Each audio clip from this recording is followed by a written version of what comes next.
Hey, Odyssey Launch Team. I want to make a short video today to help share with you some of the culture that we're trying to create here at Odyssey as we prepare to launch a new church on the south side of Seattle. I'm excited for God to build his church, to develop this team. And so I want to just share with you a few principles today that will help maybe bring some clarity around what it means to be a part of the launch team. So, launching a new church is like starting a new business. It's like having a baby. It's maybe like sending a rocket into space. There's a lot of analogies that we could make when it comes to launching a church, but really the reality is it takes a lot of people to make any of those endeavors successful. And when it comes to launching a new church, it's going to take a lot of energy and effort from a lot of different people. And Leah and I have recognized and realized that from early on in this process of stepping out into launching a new church, that we cannot do it on our own, and so we need people around us to help. And so as we build this team, as this team comes together, we just want to make sure that everybody's on the same page with what the expectations are and what we are asking of those who are coming alongside of us to help and to just try to bring some clarity to what it means to be a part of the launch team. So that's what I wanted to share with you a little bit today, just a few moments to walk through some of these things. But this is hopefully what will help us just be on the same page and help each other know what the expectations are as we plan to cover over the course of the next couple of months content and culture to create a team that's going to work together for the purpose of, and this is really what it comes down to, we're committed to seeing a new community of Jesus followers that are formed for the purpose of expanding the kingdom of God, of filling heaven with new people and seeing a flourishing happen in the city, in the community that we are in. So, what does it mean to be a part of a launch team? I'm going to share my screen and walk through a couple of slides with you that I hope could be helpful to understand some of these things. So, as we get rolling here, I just want to play this and share these slides with you. So, what does it mean to be a part of the launch team? Like I just mentioned, it means to be a part of that larger team that is helping us, maybe among smaller teams, but a part of a larger team to help launch a new church and see that church become successful, become established, and ultimately really become self-sustaining. And so that is what a launch team is, and you're invited to be a part of that launch team. We're going to talk in just a moment about different levels of commitment on that launch team. I think could be helpful for you as you kind of understand maybe where you fit and where you are as a part of this team. So what unites us as a launch team? What brings us together? Well, it really comes back to our mission and our vision as a church. So Odyssey is the name of our church. It's a wandering journey. It's a long story or epic story. And we want to help people discover the story of God and join in the journey with him. So what does that mean? Well, how do we break that down? Well, I believe that God is writing a story for each individual and really for all of humanity across history. God is writing this meta story. And so this story that God is writing is a story that we have to discover, meaning we have to understand the purpose of why we are here, why God created us, what he has placed us on this earth for. And so we want to help each individual and then collectively as a community understand and recognize the story that God is writing for all of us and then pursue that story to join in the journey of that story with God. As we walk through this life, we understand that life is a journey. It has ups and downs. It has hills and valleys. It has twists and turns. There's good and bad that happens. There's joy and heartache. There's happiness and grief that take place in this journey of life. And so we believe that joining in the journey with God isn't just going to bring peace and happiness to every situation that we find ourselves in, but we know that despite the circumstances, despite the challenges, we are walking with the creator of the universe, the sustainer of all that is, the author and finisher, the author and perfecter of our faith. And so we believe that walking with Jesus, discovering the story of God and walking with him, joining in the journey with him, will enable us to have a life that is flourishing, that is thriving, and not just a life that is surviving. I don't know if you know anybody like I do. maybe even sometimes yourself. I've been there myself, where you just feel like you're surviving. You're trying to get to the weekend. You're trying to get to the next vacation. You're trying to get to the next opportunity or the next phase of your life, and you're just surviving. And I just have to believe that that's not the way that God created us to live, nor to pursue life that way. I think He created this world for us to be able to find a way to thrive and to flourish within the framework that He has created. And so that's really our mission, is to help people discover that story and then join in that process, that journey with God. And then our vision is a church for all nations. And this is a biblical mandate. This is something that I believe is core and central to Scripture. From Genesis to Revelation, God has always been a God that wants the nations to worship Him, to join in that journey with Him. And so we see that throughout Scripture. Just a couple of points of reference for you. Matthew 28, Jesus gave a commission to His followers prior to Him before He ascended into heaven. And that commission was to go into all the world and make disciples of all nations. And then one of my favorite passages, and really where this vision came from, was from Revelation 7, where John sees a vision of the throne room of God. And there's a countless number of people surrounding the throne, all dressed in white, all wearing white robes. And yet John is able to differentiate that even those people all dressed the same, there is something that distinctively separates them. And that is, he saw a group of people from every tongue, every tribe, every nation, every people. And so there's a beautiful diversity that's represented in heaven, in the throne room of God, that I just have to believe we want to see here and now on earth. So it's a biblical mandate, our vision is, but it's also a geographical reality. This is just the area that we live in, that we've chosen to do ministry in, the area of South Seattle, of Tukwila, SeaTac, the surrounding communities. These are some of the most diverse communities in our state and even in our country. People from all over the world have made their way to this area, to this community, to this city. And so we believe that we have not only a biblical mandate, but just a geographical reality. We want our church to represent the community that we are in. And so we want to be able to engage and be contextual to those people so that they can come and know Jesus and follow Him as well. I love the fact that the gospel cuts across cultural lines. It cuts across language barriers, across economic diversity. The gospel is a common unifier. My dad always used to say, the ground is level at the foot of the cross. Anybody can come and find hope and healing, find peace and joy, find thriving and flourishing in the way of following Jesus. So that's really what it comes back to for us. Also, what helps us is to shape some of this culture is our core values. We have 4 core values as a church, and they are declaration, celebration, devotion, and multiplication. And each of these things points to the next thing in the wheel, if you will. So as we think about declaration, this is all about declaring the good news, the truth about God, His glory, His story, and our Savior. And so we're declaring the truth about who God is and about what He wants for us in our life and the story that He is writing. And so we're not going to shy away from, we're not going to back down from declaring the truth about who God is and His plan for our life. And so we're going to be a church that is all about declaring the truth. And then as a result of that declaration, our goal is to see celebration happen. As we declare the truth, people come to know and follow Jesus, and we want to celebrate that. And really, we want our gatherings each time we get together to be a celebration.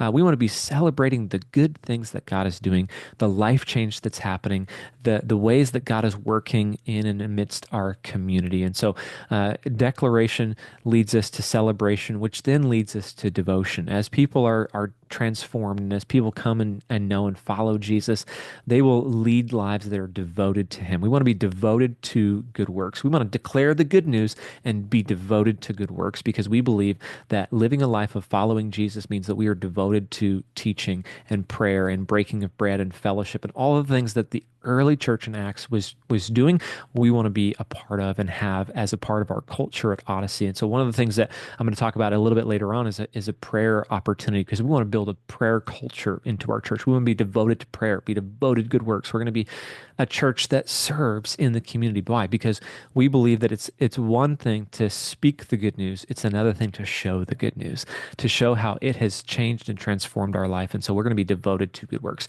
And then finally is multiplication because we can't keep this message to ourselves. This message is so valuable, so important, so life changing and community transforming that we want to multiply this message to more people in our area, in our city, in our state, and even around the world. And I believe that through our obedience to Christ and his commission, to our obedience to follow what God has commanded us to do, is to make disciples, we will see multiplication happen. And so I'm excited to see that come to fruition over the years as we lean into this vision of seeing a church for all nations started. We will see multiplication happen if we continue to lean into to declaring the truth, celebrating transformation, being devoted to good works, and seeing the multiplication of the message happen. So that is what is going to unite us as a team: is that mission, that vision, and these values as a church. So as we move on to the next phase of this video, I wanted to just share with you 4 levels of commitment that you can be making to the Odyssey launch team. So as we think about this launch team, it's going to be comprised of people in various different places along the way. Some people are going to be all in. They're here for the duration, for indefinitely. There's people who are here maybe for a short amount of time, and there's people who aren't sure maybe where they are. So there's really 4 levels that we want to talk through of commitment to what it means to be a part of the launch team. So I tried to give a visual to maybe help with some of this, but Jesus saw even these levels as he conducted his earthly ministry, as he is written about in the Gospels. Jesus, he had people in the crowd that followed him, that heard him speak and teach, that watched him perform miracles. They would literally follow him wherever he went. And so those are the people that Jesus was engaging. He was engaging in his teaching. He was engaging in performing miracles. He was calling them to the kingdom of God. And there was always a crowd, and so that's where it begins for us. Another word you could use for this is community. There's a community of people that we're trying to reach, and so that's where it starts. And maybe some of you are watching this video and you're thinking that's where I am. I'm kind of in that crowd, like I'm unsure. I'm not really sure if this is where I'm supposed to be or what I'm supposed to do, or maybe I don't even know what I believe about Jesus. That's maybe where you find yourself. And then there's connected. Jesus had a group of followers, not called the 12 apostles, that really went with him and followed him. They helped provide for his ministry and gave him a place to stay, or provided food for him, and kind of they were connected to the ministry of Jesus. Jesus at one point in his ministry sent out 70 of his followers 2 by 2. And so obviously this is more than just the 12 apostles. This is a larger group of people who are saying, hey, we're connected to Jesus. But then you have the committed, you have the 12. And these are the people that were with Jesus every single day. They ate with him. They slept, in the same area. They walked everywhere he went. They did everything with Jesus.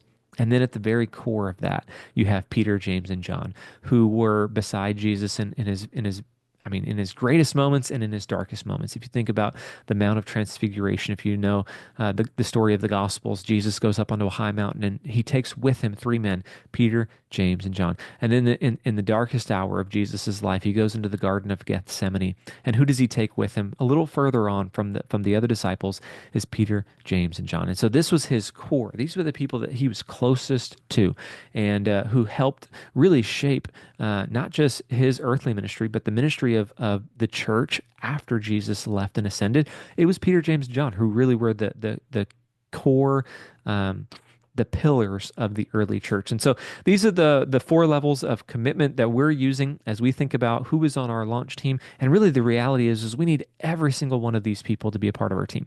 And so this isn't to say that only if you're part of the core, then you're part of the launch team. This is the launch team. All of these 4 areas are a part of the launch team. And so what does it mean to be a part of each one of these? So people in the crowd, these are people who occasionally attend, invite, give, or maybe serve with us. So they're occasional in their attendance or in their activity or in their participation with our launch team. So as we have events, as we do serve opportunities, maybe as we encourage people to give financially or to invite other people, they're doing so occasionally. They're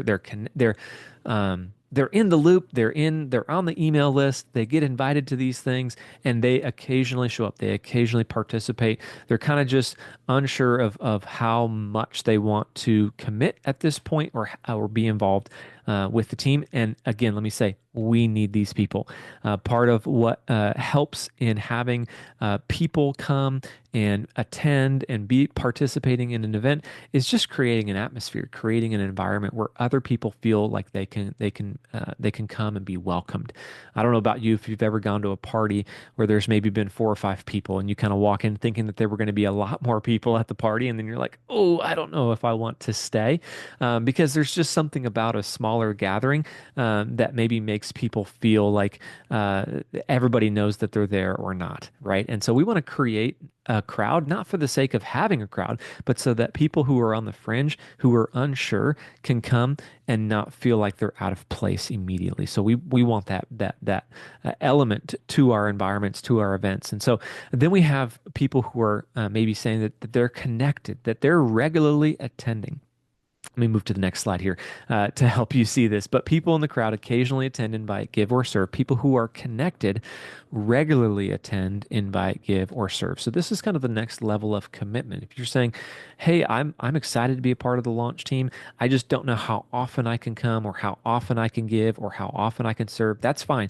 As long as it's somewhat regular, we want to count on you as being one of our connected members of our launch team.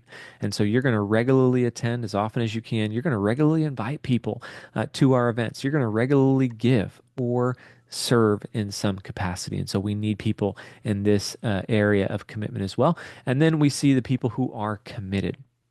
And these are people who are actively attending, actively inviting, actively giving, and actively serving. These are people who are saying, you know what, I am all in. I'm committed to this. I'm committed to seeing this new church launched.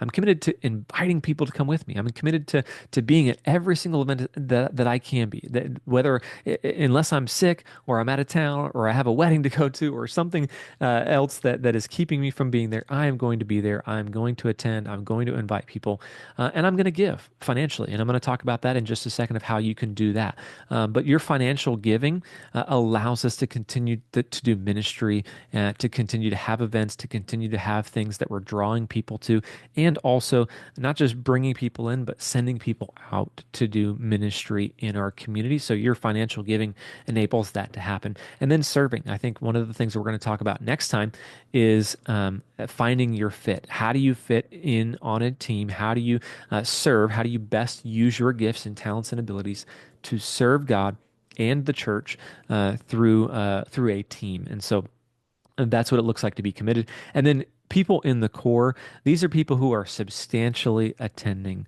inviting, giving, serving, and leading. They're doing all of those things. People in the core, they're giving their best. They're giving their time, their talents, their treasures, their abilities.